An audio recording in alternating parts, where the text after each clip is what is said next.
సంస్థాగతంగా ఒక్క కాన్స్టిట్యున్సీని అయినా డెవలప్ చేయలేమా? సరైన స్ట్రక్చర్ ఒక్క రాజుల్లో మనం ముందు బిగించేయలేమా? రాష్ట్రం సంగతి అలా ఉంటుంది.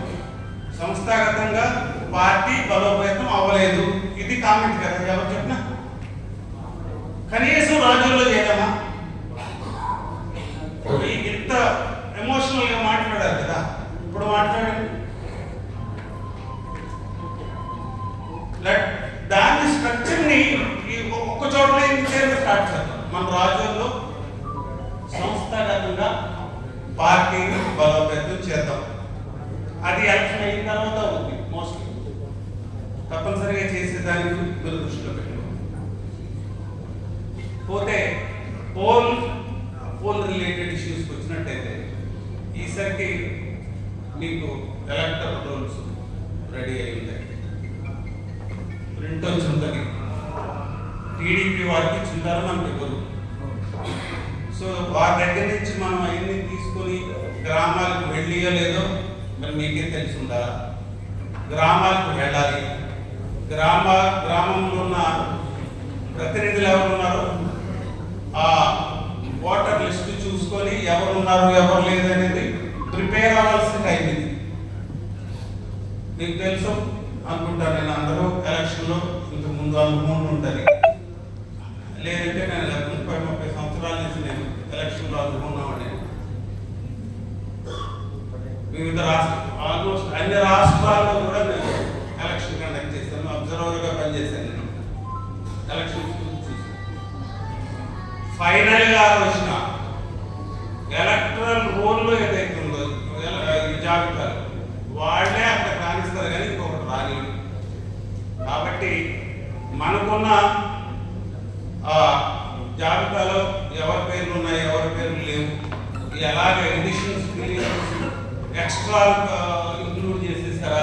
ఎందుకంటే మన గతంలో నేను ఒక మాట విన్నాను, దొంగోట్లు వేయించామని చెప్పి విన్నాను. ఇదేమి నేనేమి ఎవరిని క్రిటిసైజ్ చేయగల అన్నమాట చెప్తున్నాను. ఏమండి, నేను అన్నమాటనండి. ఇది న్యూస్ ఛానల్స్ లో చూసి చెప్పి ఆ కంప్లైంట్ చూసి ఎలక్షన్ కమిషన్ వచ్చింది కంప్లైంట్, దీన్ని చూసి మాట్లాడుతున్నాను. సో కాబట్టి ఎలక్టరల్ రోల్ విషయంలో జాగ్రత్త, ఒకసారి చెక్ చేసుకోండి. ఇమ్మీడియట్ గా ఎవరైతే క్యాండిడేట్ ఫైల్ అవ్వచ్చు కాబట్టి ఒక షార్ట్ పీరియడ్ లో ఇదంతా కూడా యాక్టివ్ అవుతుంది. ఇది మొట్టమొదటి ఇష్యూ. రెండో ఇష్యూ వచ్చేటప్పటికి ఓల్డ్ ఏజ్ మేనేజ్మెంట్ చాలా ముఖ్యమైనది. ఇంకెంతో దగ్గరకు వచ్చిందనే ఉద్దేశంతో నేను మీతో చెప్తున్నాను. గ్రామాల నుంచి వచ్చారు కాబట్టి ఒక రెండు ముఖ్యమైన విషయాలు చెప్తే మంచిదనే ఉద్దేశంతో చెప్తున్నాను. ఓల్డ్ ఏజ్ మేనేజ్మెంట్ అనేది చాలా ముఖ్యమైనది. ఓల్డ్ ఏజ్ వచ్చిన చాలా మందికి జనసేనకు ఓటేయాలని, కానీ వాటిని మొబిలైజేషన్ చేసే పరిస్థితి ఉండదు. వారిని పోలింగ్ బూత్ తీసుకొచ్చి వారి చేత ఓటేయించే పరిస్థితి ఉంది. ఇది తీసుకురావాలి. ప్రతి ఒక్కరిని కూడా పోలింగ్ స్టేషన్కి తీసుకొచ్చి ఓటేయించాలి.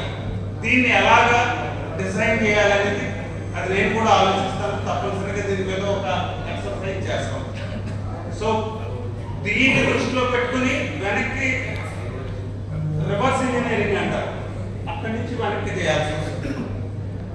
ఆ ముందు రోజున ఏం చేయాలా, ఎంతమందిని మొబిలైజ్ చేయాలా, ఎంతమంది ఇళ్ళకి మనం వెళ్ళి విజిట్ చేయాలి, వాళ్ళని ఎలా మోటివేట్ చేయాలి, ట్రాన్స్పోర్టేషన్ ఎలా ఉండాలి, ఇలాంటి విషయాలన్నీ కూడా ఇప్పటి నుంచే కాస్త ప్రిపేర్గా ఉండాల్సిన అవసరం. సో ఇక్కడే కాదు మిగిలిన చోట్ల కూడా నేను అది వర్కౌట్ చేస్తా ఉన్నాం. ఇక్కడ కూడా ఒక మోడల్గా మనం దీన్ని ఈ కాన్స్టిట్యూన్సీని తయారు చేద్దాం. చిన్న చిన్న విషయాలు ఉంటే మర్చిపోతాం, పెద్ద విషయాలు పెద్ద లక్ష్యాల వైపు మనందరం కూడా చూసి ఈ నియోజకవర్గాన్ని ఒక మంచి మాదిరికరమైన నియోజకవర్గంగా తయారు చేస్తే, మీరు చెప్పిన మాట ఏదైతే చెప్తున్నారో పవన్ కళ్యాణ్ గారు ఎమోషనల్గా మాట్లాడటం కాదు, దాంతో పాటు మనం సరైన గిఫ్ట్ ఆయనకి ఇవ్వాలంటే ఖచ్చితంగా ఖచ్చితంగా ప్రిపేర్ చేసి నేను మాట్లాడేది ఎమోషనల్ లేకపోవచ్చు, కానీ ఖచ్చితమైన పని చేసి రిజల్ట్ ఓరియంటెడ్ ఉంటుంది, అవుట్కమ్ బేస్డ్ మాటలు చెప్తున్నాను. దాని నుంచి వచ్చే రిజల్ట్ బెస్ట్ రిజల్ట్ వస్తుంది. కాబట్టి మీరు అందరూ ఈ విషయంలో ఒకసారి పునరాలోచించుకొని ఎలాంటి పునరుచ్చాలు లేకుండా అందరూ కలిసి ఉంటారని నేను మరొకసారి అందరికీ విజ్ఞప్తి చేస్తున్నాను. సమస్య లేని ఇల్లు ఉండదు, పరిష్కారం లేని సమస్య ఉండదు. బంధాలు గొప్పవి, బాధలు చిన్నవి. మీ సమస్యని మేము పరిష్కరిస్తాం. రండి, మాట్లాడుకుందాం.